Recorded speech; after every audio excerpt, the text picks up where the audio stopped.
बड़ा अद्भुत है। यहाँ मनुष्य तो भक्ति करते ही हैं, यहाँ के पशु भी भगवान के भगत होते हैं। महाकुंभ में देखो महाराज, हाँ, हमें याद आ गई, वो सुनाना तो कुछ और था, पर अब वो तो वही सुनाया जा सकता जो भगवान याद करवाए, जो भगवान बुलवाना चाहे। आहा, अयोध्या में एक मंदिर है, उसका नाम है कनक भवन। क्या नाम है? आप लोग जानते हो कनक भवन के बारे में? आहा, कनक भवन का जो मंदिर है, वहां दो प्रकार की मूर्तियां हैं, एक चल मूर्ति, एक अचल मूर्ति। तो जो चल मूर्ति है राम जी की, वो पूरे अयोध्या में साल भर में 1-2 बार प्रदक्षिणा करती, रथ पे बैठाया जाता, फिर पूरी अयोध्या में घुमाया जाता, फिर आकर मंदिर में बैठा दिया जाता। उस कनक भवन मंदिर की जो सेवा है, वो हमारे मध्य प्रदेश के टीकमगढ़ के राजा के हाथ में है। अभी भी वहां के परिवार के सदस्य सेवा देखते। हमारे मध्य प्रदेश में एक जिला है टीकमगढ़, टीकमगढ़ के राजा कनक भवन की पूरी सेवा देखते हैं। तो पुराना जमाना था, यही कोई 100 साल 80-90 साल पहले की बात, ज्यादा पुरानी नहीं, 80-90 साल पहले, बिल्कुल सत्य घटना बता रहे हैं।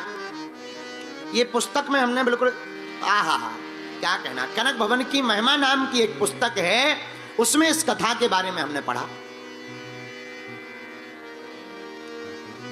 तो मंदिर में घोड़ों की सेवा है रथ के लिए। तो राजा अपने यहां से घोड़े भेजते हैं, अब वो वहीं पर रहते हैं मंदिर में। उसमें रथ में जो है घोड़ों को लगा करके पूरे अयोध्या की प्रदक्षिणा राम जी की करवाई जाती। 80-90 साल पहले टीकमगढ़ के राजा ने एक घोड़ी भेजी रथ के लिए, उसका नाम था श्यामा। क्या नाम था? श्यामा। भैया थी तो वो घोड़ी, पर इतनी भक्तनी थी कि एकादशी को कोई कितना भी चारा दाना डाल दे, वो पानी तक नहीं पीती थी। हाँ, पानी तक नहीं पीती। और तो ठीक है, दरवाजे से कोई महात्मा निकले तो वो अपना सिर झुका लेती थी, और दिन भर कनक भवन के बाहर खड़ी रहती थी और आंखों में आंसू भरकर राम जी की तरफ निहारती रहती थी। ये कोई हम बहुत पुरानी बात नहीं बता रहे, 80 साल पुरानी बात। नाम था श्यामा। श्यामा नाम की घोड़ी, आहा, बड़ी भगवान की भक्तनी, दिन रात कनक बिहारी जी को देखती। और भैया एकादशी की शाम हो जावे तो श्यामाजू जावे और शाम के समय में कनक भवन के सामने अपना मुख रख करके प्रणाम भगवान को करे। वहां के जितने महात्मा हैं, जो पुराने महात्मा, वो सब जानते हैं। वो बाहर निकलते थे तो कनक भवन में राम जी को प्रणाम करते थे और श्यामाजू को भी प्रणाम करके कहते थे, भैया ये कोई घोड़ी नहीं है, ये भी पूर्व जन्मी कोई महात्मा है।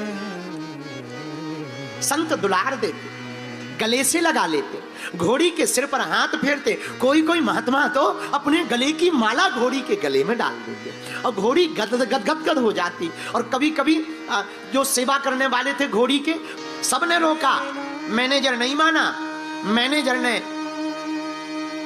स्टेशन पर आकर 3 तारीख का डिब्बा बुक कर दिया और टिकट ला करके दिखाया कि 3 तारीख को श्यामा जी वापस झांसी जा रही हैं। झांसी से वहां कोई राजा का परिवार वाले आएंगे, वो ले जाएंगे, कोई सिपाही भाई आएंगे।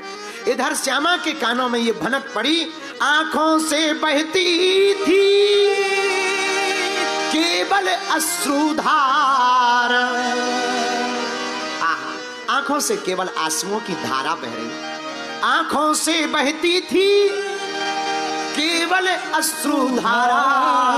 और 3 दिन पहले से त्यागा दाना पानी चारा।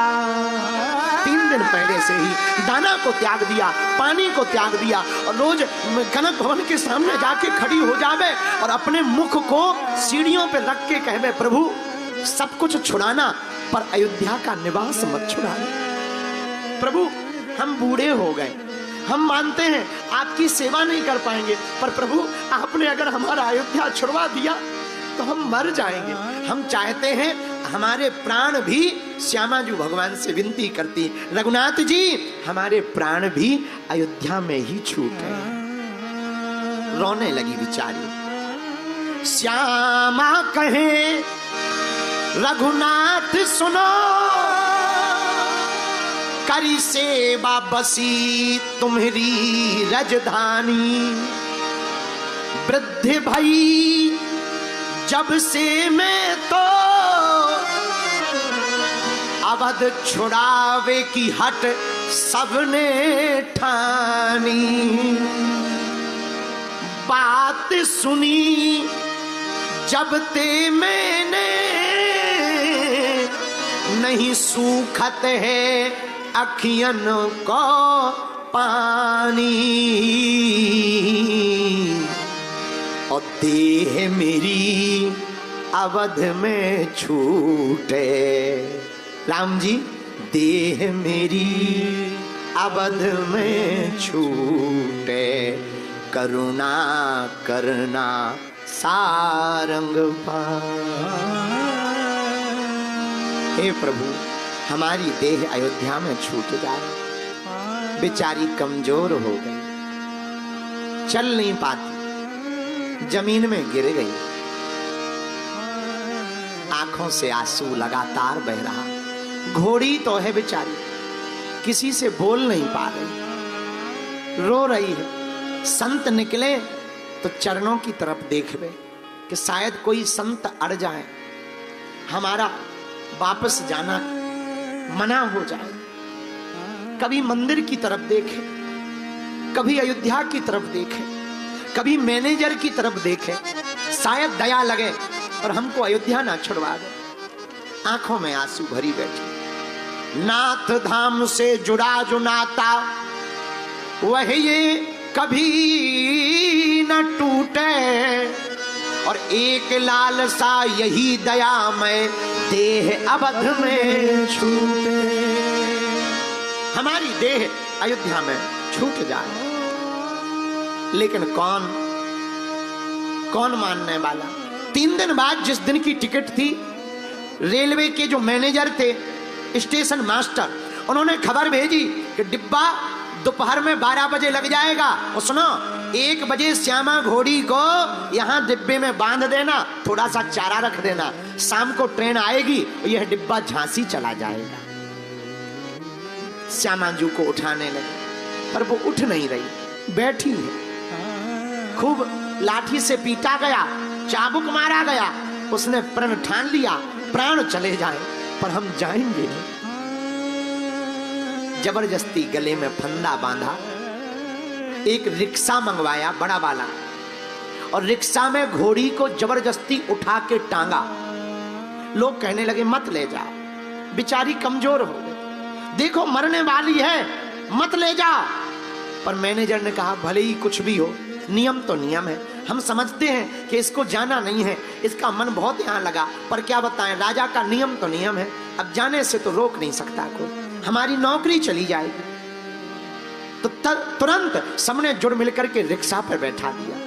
वो बार बार कनक भवन की तरफ मुड़ मुड़ कर देख रहे, तो देखते देखते रोते रोते कह रही शायद अब लौट के जिंदगी भर अयोध्या की तरफ नहीं देख पाएंगे।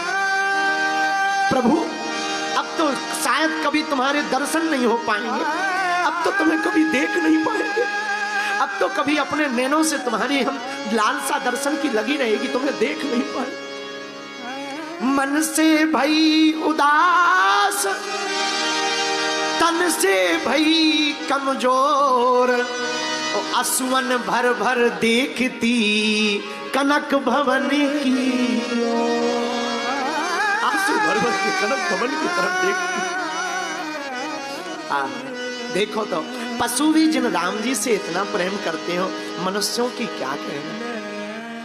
रिक्शा रेलवे स्टेशन तक आया, टांग करके घोड़ी को श्यामा जू को डिब्बे में डाल दिया, एक चारा का पूरा रख दिया, थोड़ा सा पानी रख दिया और रस्सा को बांध दिया, दरवाजा बंद कर दिया।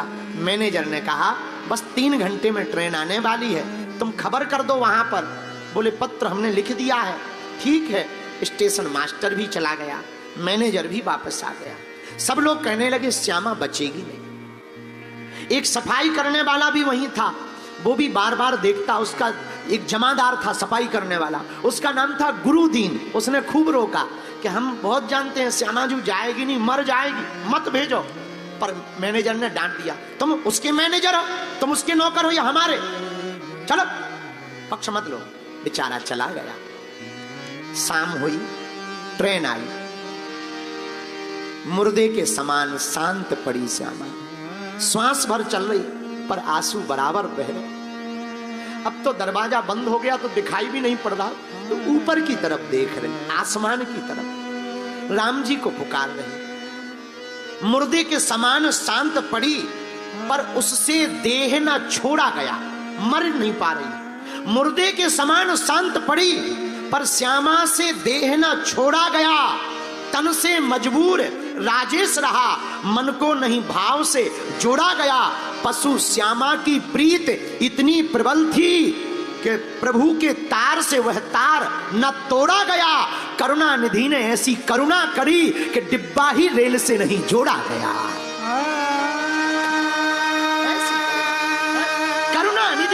ऐसी करुणा करी कि डिब्बा ही रेल में ना जोड़ा गया। शाम को ट्रेन आई, सब भूल गए कि डिब्बा को जोड़ना है। ट्रेन चली गई, डिब्बा वहीं रहा। रात भर सुबह हुई, सुबह जब स्टेशन मास्टर ने देखा, अरे ये डिब्बा तो यहीं रह गया, रात को ट्रेन में जोड़ा नहीं। अधिकारियों को बर्खास्त किया, दरवाजा खोला, श्यामा जी मरी पड़ी मिल गई, मानो मर गई हो। मैनेजर को खबर दी, मैनेजर को खबर देकर के कहा, क्षमा करो हुई भूल हमी से, किसको दोष लगावे। श्यामा मरी पड़ी डिब्बे में, चाहो सो ले जावे। हमसे दोष हो गया, भूल हो गई, डिब्बा जोड़ा नहीं गया। भैया हमें हमारी भूल को क्षमा करो, चाहो तो श्यामा जी को ले जाओ। संत और जमींदार गुरुदीन आ गया, बोले भैया हमने पहले ही कहा था मत भेजो वरना वो मर जाएगी, तुमने मानी नहीं। सब आए और फिर से रिक्शा मंगाया, और जैसे ही रिक्शा आया और रिक्शे में श्यामा को रखा, गुरुदीन बोला रुको रुको रुको रुको। तुरंत रोका गया और कान में आकर के श्यामा जू के जमादार गुरुदीन ने कहा, कान में कहा, श्यामा जू उठ बैठिए, अब क्यों पड़ी उदास, राम कृपा से तुमको फिर से मिला अवध का वास। तुम्हें फिर से अयोध्या का। और जैसे ही इतना बोला, कान फड़फड़ाने लगे और आंखें खोल करके श्यामा जी उठ करके खड़ी हो गई। और दौड़ती दौड़ती कनक भवन पहुंची घोड़ी, और दौड़ करके श्री कनक भवन में श्री कनक बिहारी सरकार के सामने गिर पड़ी। आंखों में अश्रुधार है। और भैया 8 साल और जिंदा रही, 8 साल, फिर किसी ने नहीं उन्हें वापस भेजा। 8 साल और जिंदा रही श्यामाजू, और प्रतिदिन गलियों में घूमती। फिर तो संतों ने भी कह दिया, भैया ये कोई और नहीं है, साक्षात कोई पूर्व जन्मी महात्मा है जो श्यामाजू के रूप में है। ऐसे हमारे राम जी हैं जिनसे पशु भी प्रीति करते हैं। भैया जब पशु भी उनसे प्रीति कर सकते हैं तो हम लोग तो मनुष्य हैं, हम भगवान से प्रीति क्यों नहीं कर सकते हैं। अब तो श्यामाजू प्रसन्न होकर के अवध की गलियों में प्यारी प्यारी लागे अवध की गलियां, श्री अवध की गलियों में श्यामाजू डोलती हैं।